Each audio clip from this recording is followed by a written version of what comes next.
রাহুল, আর তোমরা দেখছো আমার YouTube channel SR series. So title এবং থাম্বনেল দেখে বুঝেই গেছো আজ কোন টপিকের উপর ভিডিওটি। হ্যাঁ ঠিকই, জিরাটের দুর্গাপুজো। আমার শহর, ভালোবাসার শহর জিরাট। এবছর জিরাটের দুর্গাপুজো কলকাতার পুজোকেও হার মানাতে চলেছে। আমি চলে এসেছি জিরাট স্টেশনে। এবছর জিরাট দুর্গাপুজো খুবই আলাদা আলাদা ধরনের ইউনিক ধরনের প্যান্ডেল নিয়ে চলে এসছে। এদিকে দুবাইয়ের বিল টাওয়ার থেকে শুরু করে অযোধ্যার রাম মন্দির, কাতারের মুন টাওয়ার থেকে শুরু করে লোটাস টেম্পল, ডিজনিল্যান্ড, আরও কত কী।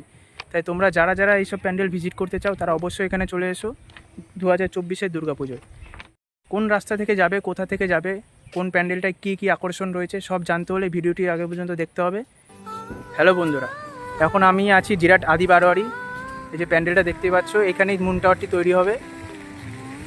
প্যান্ডেলের প্রায় বাঁশের কাজ অধিকটা হয়ে গেছে, বাঁশের কাজ ওপরে কিছু বাকি আছে, এখন কাঠের কাজ শুরু হবে আর কিছুদিন পর। বৃষ্টির জন্য আজ মনে হয় কাজ বন্ধ আছে, দেখতে পাচ্ছ। চলো ভেতরের দিক থেকে যাওয়া।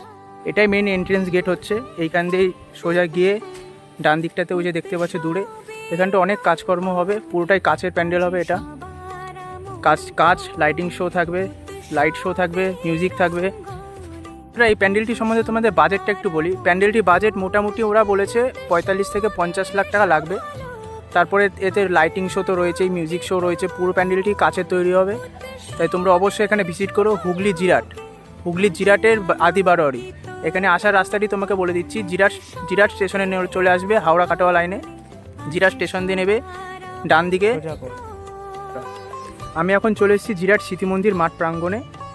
এইখানের এবছরের থিম হচ্ছে রাম মন্দির, অযোধ্যার রাম মন্দির। আগের বছর তোমরা অনেকেই জানো যে কলকাতায় রাম মন্দিরটি হয়েছিল, হাজার হাজার লক্ষ দর্শনার্থী গেছিলো। তোমরা যারা যেতে পারোনি, তোমরা কাছে পিঠে দেখতে চাও তো তারা তাহলে এখানে আসতে পারো। এটা হচ্ছে জিরাট স্মৃতি মন্দির মাঠ প্রাঙ্গণ। এখানকার বাজেট সম্বন্ধে সেরকম একটা কিছু কারোর সাথে দেখা হয়নি বলে জানা যায়নি, কিন্তু এবছর এখানের বাজেট মোটামুটি অ্যাপ্রক্স 35 থেকে 40 লাখ টাকা ধরা হয়েছে, মানে শোনা কথা এটা। এবছর এখনও আপাতত এখানে বাঁশের কাজ কমপ্লিট মোটামুটি, এরপরে কাঠের কাজ শুরু হবে। এখানেও এবছর আলোকসজ্জা দিয়ে সজ্জিত থাকবে, তার সঙ্গে সাউন্ড সিস্টেম থাকবে ভালো। তোমরা অবশ্যই এখানে ভিজিট করো। আসার জায়গাটি জানতে চাও তাহলে তোমাকে আসতে হবে জিরাট আদি বারোয়ারি থেকে পেরিয়ে ডান দিকে একটা রাস্তা চলে আসছে, ওই রাস্তা ধরে সোজা আসলে তোমরা এখানে পৌঁছে যাবে।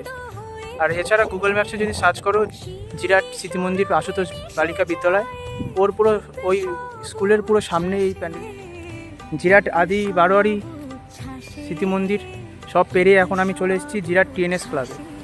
এই টিএনএস ক্লাব আমাদেরকে প্রতি বছর অনেক ভালো প্যান্ডেল উপস্থাপন করে দিয়েছে, তাজমহল থেকে শুরু করে জগন্নাথ দেবের মন্দির। এবছর এদের থিম হচ্ছে মায়ানমারের বৌদ্ধ মন্দির। তাই তোমরা যারা এখানে ভিজিট করবে অবশ্যই এসো। এখানে বাজেট মোটামুটি অ্যাপ্রক্স, আমরা ক্লাবের কোনো কর্তৃপক্ষের সাথে দেখা হয়নি তাই বাজেটটা আমার এখানে জানা হয়নি, কিন্তু এখানে আকর্ষণ এবার খুবই সুন্দর।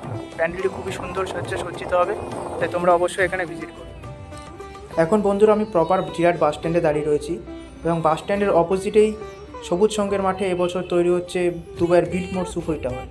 এই সুফই টাওয়ার 150 ফুট উচ্চতায় তৈরি হবে এবং পুরোটাই কাচের, এবং লেজার শো, লাইট শো, তার সাথে হচ্ছে সাউন্ড শো তো রয়েছেই। তাই অবশ্যই তোমরা এখানে ভিজিট করো। এখন আমি চলে এসেছি জিরাট স্টেশন পাড়া। স্টেশনের ঠিক পাশে এটি। এবছর এখানে থিম হচ্ছে লোটাস টেম্পল। এই জলের ওপরই প্রতি বছর প্যান্ডেলটি হয়, এবছরও জলের ওপরই হবে। প্যান্ডেলটির কাজ এখনও অনেক বাকি আছে। ভিডিওটা পুরোটা দেখার জন্য অসংখ্য ধন্যবাদ।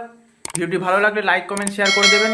আর যারা চ্যানেলে নতুন আছেন তারা সাবস্ক্রাইব করে দেবেন। Thank you.